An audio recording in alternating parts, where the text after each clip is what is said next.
સુરતમાં મનપા કચેરી બહાર રોજિંદા કામદારો છેલ્લા 3 દિવસથી ઉપવાસ પર બેઠા છે। મહાનગરપાલિકા કચેરી ખાતે આમરણાંત ઉપવાસ પર કર્મચારીઓ બેઠા છે।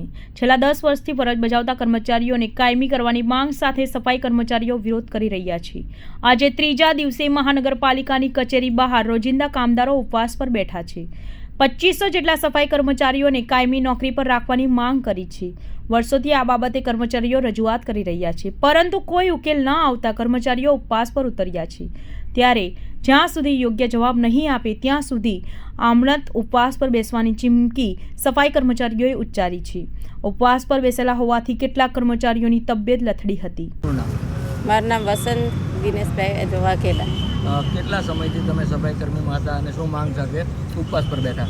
અમે અમારી એક જ માંગ છે કે અમને કાયમી કરે નોકરીમાં। અમે 6 થી 10 વર્ષ સુધી કામ કર્યું છે અને તોય છતાંય તે આ લોકો અમને કાયમી કરતા નથી। અત્યારે અમે આ 3 દિવસથી બેઠા છે, 12 તારીખથી અમે બેઠા છે, એ આજ ત્રીજો દિવસ છે, કોઈ જમ્યાય નથી, ખાલી પાણી ઉપર જ છે। હવે એવો પણ વિચાર છે કે અમે પાણી પણ મૂકી દઈશું પીવાનું, જ્યાં સુધી આ લોકો અમને કાયમીનો ઓર્ડર નહીં આપે ત્યાં સુધી। અને અમને કોઈ વસ્તુ કાંઈ પણ થશે તો સુરત મહાનગરપાલિકાની જવાબદારી રહેશે। તમારી સાથે કેટલા લોકો બેઠા હતા? અત્યારે અમારે કેટલા જણા છે? 400 થી 35 જણા છે।